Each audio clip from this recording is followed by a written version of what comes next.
Assalamualaikum warahmatullahi wabarakatuh. Salam sejahtera dan salam bahagia untuk kita semua.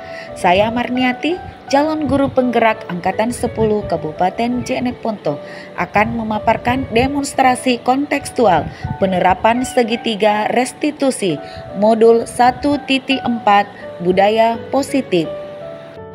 Dengan fasilitator Ibu Asrawati SPD MPD dan pengajar praktik Bapak Fatika Abdullah SPD GR.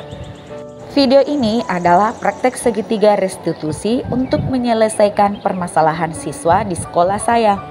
Nah, sebagai informasi, segitiga restitusi adalah suatu proses dialog yang dijalankan guru atau orang tua agar dapat menghasilkan murid yang mandiri dan bertanggung jawab. Restitusi segitiga ini ada 3 poin. Yang pertama, menstabilkan identitas. Yang kedua, validasi tindakan yang salah. Dan yang ketiga, menanyakan keyakinan.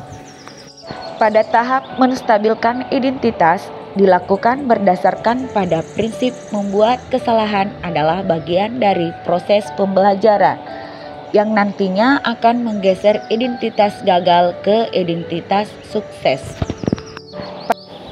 Selanjutnya, tahap validasi tindakan yang salah dilakukan berdasarkan prinsip setiap perilaku berupaya memenuhi suatu kebutuhan tertentu. Guru akan bergeser dari pemikiran stimulus respon menjadi proaktif. Mengenali dan mengakui kebutuhan murid akan memperbaiki hubungan dengan murid. Yang ketiga, tahap terakhir, menanyakan keyakinan, di mana murid akan diberi pertanyaan-pertanyaan bermakna untuk memunculkan motivasi secara intrinsik, sehingga mampu mengaitkan keyakinannya dengan tindakan yang salah. Kasus pertama, Fatin tidak terima pekerjaannya selalu dicontek oleh temannya. Ia marah dan tidak dapat menahan emosinya. Berikut adalah skenario penyelesaian masalah dengan menggunakan segitiga restitusi. Fatin, Ibu dengar dari laporan teman kelasnya, Fatin bertengkar ya dengan temannya, Hesti. Kenapa nak? Iya Bu, kesal sih. Kenapa bisa kesal? Bu, Hesti selalu nyontek hasil pekerjaanku. Namanya PR, ada juga harus dikasih ke sekolah Bu.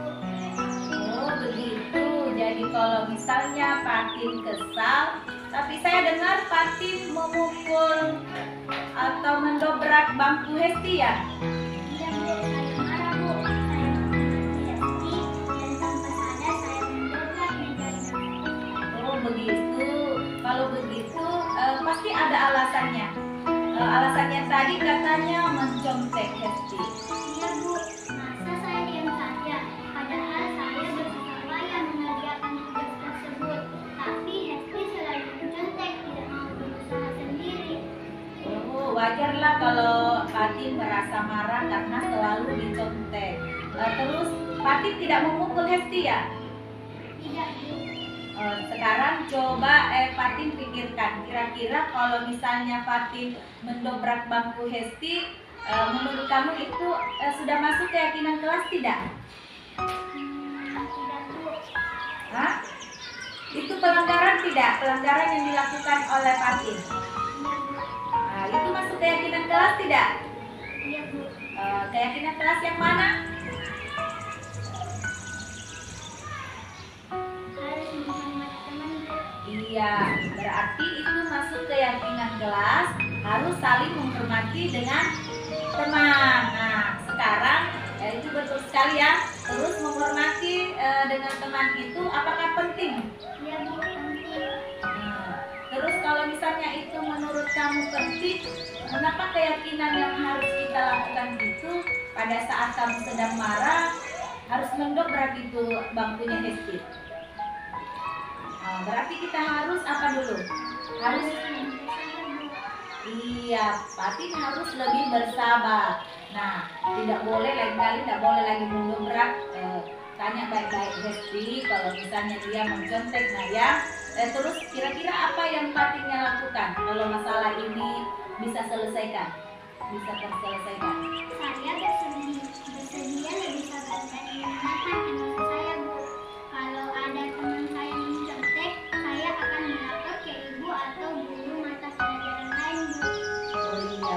ya. Fatin bersedia tidak minta maaf ke Hesti? Iya, Bu. Iya, tepat sekali ya. Jadi itu tadi masuk keyakinan kelas, kita harus menghormati teman. Iya, jadi harus lebih bersabar lagi ya. Oke, terima kasih Fatina ya. Harus lebih bersabar lagi dan minta maaf kepada Hesti. Hesti pun begitu ya nak. Oke, terima kasih. Silakan kembali ke kelas Nak. Assalamualaikum warahmatullahi wabarakatuh. Perkenalkan, nama saya Fatin Fauzia Aziza, bisa dipanggil Fatin. Kelas 4, saya senang sekelas diajak diskusi dengan Ibu Guru Marni karena dapat mengendalikan diri dan menahan amarah saya. Saya harus belajar lebih bersabar dan dapat menghormati teman-teman saya. Assalamualaikum warahmatullahi wabarakatuh. Kasus kedua, Reski sering datang terlambat sehingga banyak pelajaran yang tertinggal. Berikut adalah skenario penyelesaian masalah dengan menggunakan segitiga restitusi. Reski, apa kabar nak? Alhamdulillah, Bu. Reski, ibu dengar dari ketua kelas kalau Reski sering terlambat. Betul atau tidak? Iya, Bu. Menurut Reski, kira-kira berapa kali terlambat? Sudah berapa kali? Sudah 5 kali. Oh, sudah 5 kali, sudah banyak sekali ya. Terus menurut Reski, kalau sering terlambat itu kesalahan bukan? Iya. Iya, termasuk kesalahan. Dan berbuat kesalahan itu manusiawi. Nah, pastinya setiap orang pasti berbuat kesalahan. Nah, kesalahan tersebut harus diperbaiki. Jadi Reski sudah jujur bahwa sering terlambat ya. Nah, ini setuju tidak kalau Reski bisa memperbaiki kesalahannya? Setuju, Bu. Nah, Reski kira-kira solusinya kalau misalnya Reski tidak mau terlambat lagi, solusinya bagaimana? Harus jadi lebih cepat. Tidak, alasannya dulu kenapa bisa sering terlambat? Karena saya sering begadang, Bu. Saya aku jadi terlambat tidur. Oh begitu. Jadi Reski tahu tidak keyakinan kelas yang sudah kita sepakati? Tahu, Menurut Reski keyakinan kelas apa yang dilanggar? disiplin, Bu. Iya, disiplin betul sekali ya.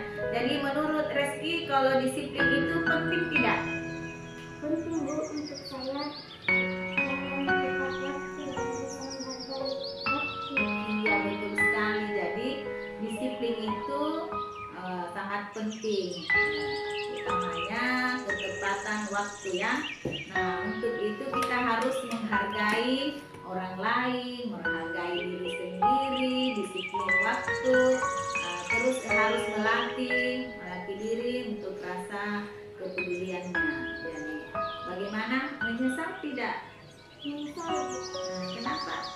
Karena sering terlambat ya. Kira-kira apa yang mesti Reski lakukan? Harus tidur lebih tepat waktu, Bu. Oke, jadi setiap yang sudah kita lakukan harus mengakui kesalahan kita. Menurut Reski yang dilakukan itu yang terlambat ke sekolah itu apakah mau diulang kembali? Tidak. Kalau begitu harus cepat tidur tadi solusinya ya. Baik, nah kalau sudah menemukan solusinya, sebaiknya Reski mengulang lagi, tidak akan mengulang lagi keterlambatannya. Jadi cepat tidur ya tadi. Baik, sekarang bisa kembali ke kelas. Assalamualaikum warahmatullahi wabarakatuh. Saya Rizky kelas 4 SD. Terima kasih Bu Guru. Saya senang sekali telah berdiskusi dengan Ibu Guru untuk menemukan solusi atas kesalahan yang telah saya lakukan. Saya tidak akan begadang lagi agar tidak terlambat ke sekolah lagi. Assalamualaikum warahmatullahi wabarakatuh. Terima kasih. Tergerak, bergerak, menggerakkan. Wassalamualaikum warahmatullahi wabarakatuh.